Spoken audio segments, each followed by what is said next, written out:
seu chefe pode entender que o fato de você fazer determinada coisa pode colocar o lugar dele em risco. Então, uma das coisas que a gente precisa perder o medo.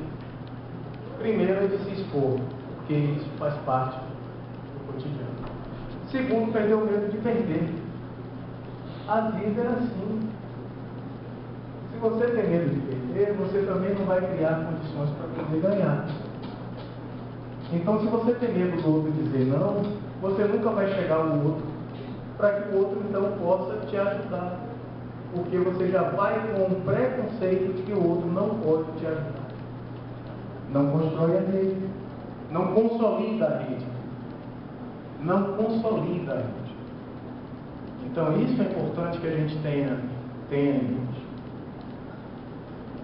Outra questão é essa coisa do ego, né? Então, tipo assim, olha, chegou aqui para dizer que quer trabalhar comigo e tal, mas se eu deixar de fazer isso, ele vai aparecer também. Eu não quero dividir esse meu brilho com ninguém. E aí o que acontece?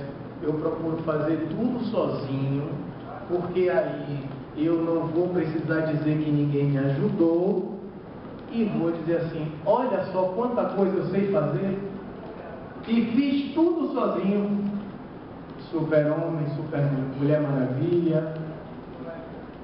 E a gente não consegue constituir as relações porque nós somos bons demais para deixar que o outro nos ajude.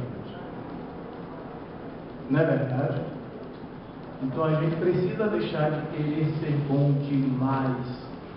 Senão, nós não entendemos que cada um tem a sua contribuição. Né? Há questão também de processos burocráticos, né? Que se cria dentro da própria máquina. A identidade também tem suas questões burocráticas. E dentro do setor público tem algumas burocracias que não são, por exemplo, nem de má vontade, mas são trâmites que se impõem à máquina e às vezes retardam os processos. E esse retardamento de processo às vezes demora a que uma determinada resposta que a gente queira, ela ocorra no tempo que ela precisa ocorrer. Então a gente precisa fazer esforço, e esses esforços são esforços, muitas vezes, individuais, para que os processos andem mais rápido.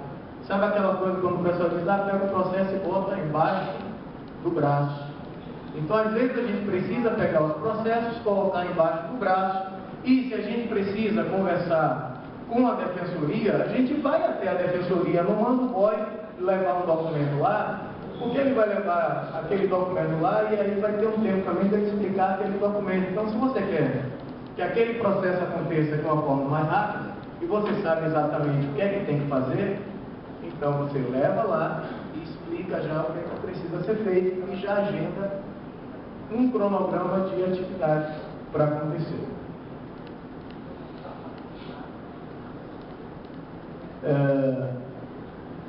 Uma outra coisa é você entender o outro como inimigo.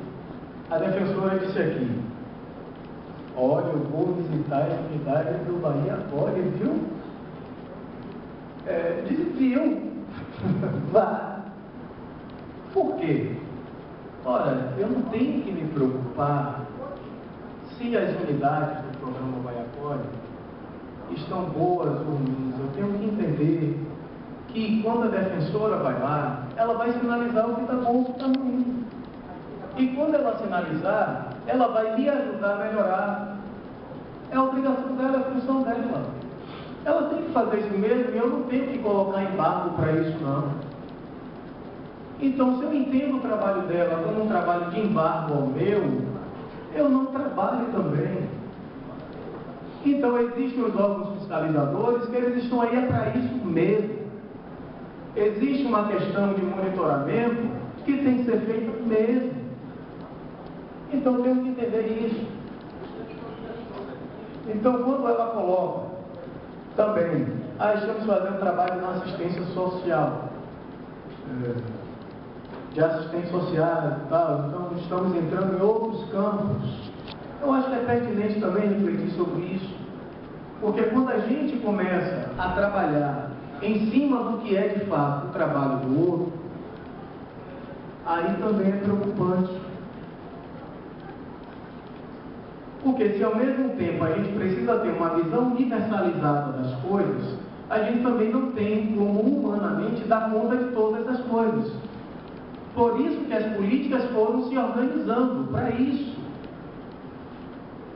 Se todo mundo pudesse dar conta de tudo, a filosofia não teria se repartido em ciências. E olhem que cada campo da ciência já é uma enormidade de coisa. Então, no momento que eu entendo que o meu trabalho dentro do campo da assistência social está ligado a determinadas ações, eu não preciso resolver nada que esteja dentro do campo jurídico. Eu vou solicitar da Defensoria, eu vou solicitar do Ministério Público, eu vou solicitar do Tribunal de Justiça, eu vou solicitar de quem de direito que pode fazer aquilo ali. Sem problema nenhum. Se ela vai aparecer, se não vai aparecer, eu quero é resolver a questão. E se tem alguém que me ajuda a resolver a questão, para mim está ótimo. É isso que a gente precisa ter muito tranquilamente na nossa mente. A ação do outro não se contrapõe à minha, ela se complementa à minha. Se ela se complementa à minha, a ação do outro é extremamente necessária. E eu não preciso fazer a ação do outro. Eu provoco o outro a fazer a ação que é dele. E vamos nos provocando. Vai empurrando, tem que ser assim. Uma das questões que falam sempre, e aí eu peço licença até às assistentes sociais, porque eu não sou assistente social. Eu sou pedagogo, na verdade. E uma das questões que tem na educação é assim, o educador, em especial, especificamente o professor, ele tem que atuar como assistente social, como psicólogo, como mediador de conflitos, como uma série de coisas, uma série de atividades, que se na escola tivesse uma equipe multidisciplinar, possivelmente ele não teria tantas dores de cabeça. Mas o que é que ocorre? Ele se acomodou a fazer todas essas coisas, mal feitas, inclusive, em muitas situações. Mas, se não há uma provocação eficaz para que as instâncias de poder modifiquem aquela condição e diga, isso eu não faço, porque isso não está dentro de uma competência ao qual eu fui preparado para tal, reconhecer a sua limitação e afirmar que é necessária uma outra ajuda, então a situação perpetua. Então, se eu começo a dizer assim, eu vou fazer porque tal coisa não funciona, embora tal coisa exista, então eu contribuo para que aquela coisa continue existindo sem funcionar. Existem os centros COP, que são os centros de referência, são os articuladores da política. Se eu não valido esse equipamento de referência, se eu começo a eu mesmo entender que eu tenho que fazer todas as articulações sozinhos, pelo simples fato de que a rede não funciona, então eu vou dizer que o centro COP não precisa existir. E não vou provocar o centro COP para poder fazer o trabalho que é dele. Então a gente tem que dar o outro